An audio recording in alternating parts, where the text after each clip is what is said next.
Hi friends, I'm Miss Karen at Adams Memorial Library and I'm here with Bryony and Dandelion and Rosie and Diantha, and they have all chosen some books for me to share with you about houses and homes this week. So the books are A House by Kevin Henkes, Little Houses, which was also written by Kevin Henkes, but in this one the illustrations are by Dronzek. The Ramble Shamble Children, which was written by Christina Soontornvat, and the illustrations are by Castillo. And Birdhouse, which is written and illustrated by Blanca Gómez.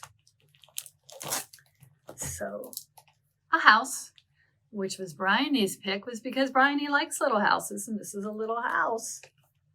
And this is a really simple book, but it's got a lot to look at and a lot to do because there are a lot of questions that you can answer while you're reading this book. So here's a house. So you can say, where's the door? Where's the window? What color's the roof? What color's the house? Here's the house in the morning. There, can you see the sun? Can you see who else is flying around and landing on the roof of the house? Here's the house at night. Can you tell that it's night? What do you see around the house? So it's the house in all the seasons. What it looks like when it snows. Oh my goodness, it might snow so much that you can barely even see the little house. But what would change this little house into a home? Do you have any guesses? You can check this book out from the library and see if your guess was right. Now this one, Little Houses, is a little bit more, the story's a little bit more complex because this girl is visiting her grandparents and they have a little house that they stay in at the beach. And whenever she's there, the ocean is so big, the sky is so big, the girl and her grandmother kind of think big. Outside just of the little houses, they think of the whole world as something where somebody lives. She and her grandmother look for shells, but they can only take the empty shells to collect because the shells are all somebody's house. Some of the houses might have pink walls, some might have orange walls, and somebody's still living in that little house. But then she can think about all the creatures that are living in the sea itself. She can think about all the people that live across these oceans, everywhere. So when you take this book out, you can talk about little houses, big houses, houses for everyone, and talk about what you could see and what you could think and what you can learn. And Dandelion picked that one because, she thinks it'd be nice to see the ocean and go to the beach.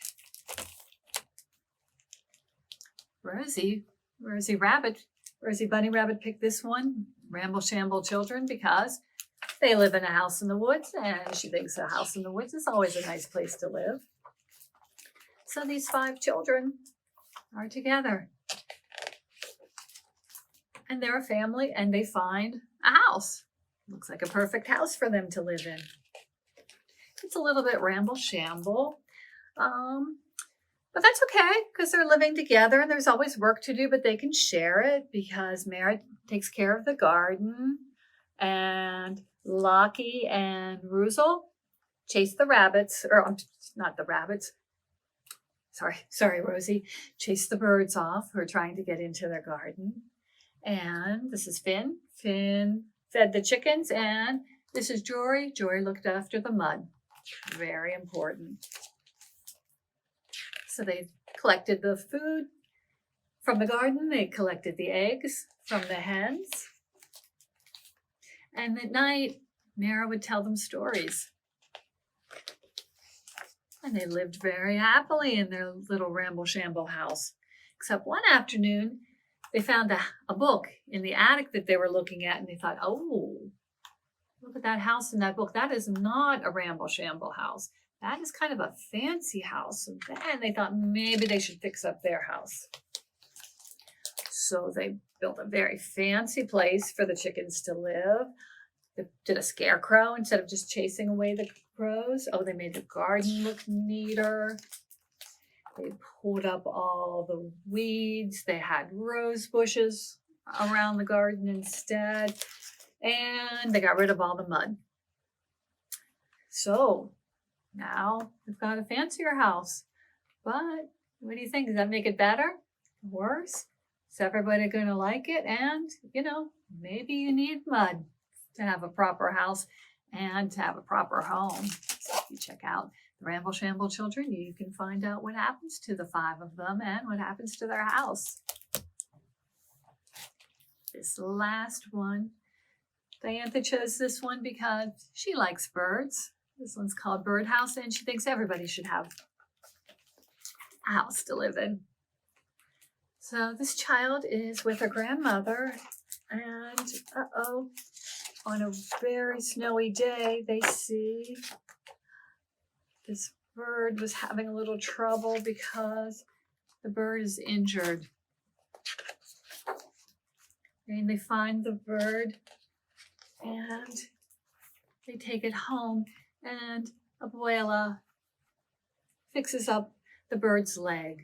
So had a little injury, but Abuela fixed it up and found some place for the bird to live while it's recuperating.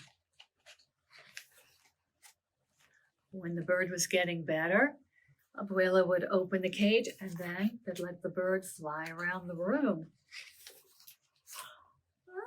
It was fantastic. Look at that. How much fun. But everything's always fantastic at Abuela's house.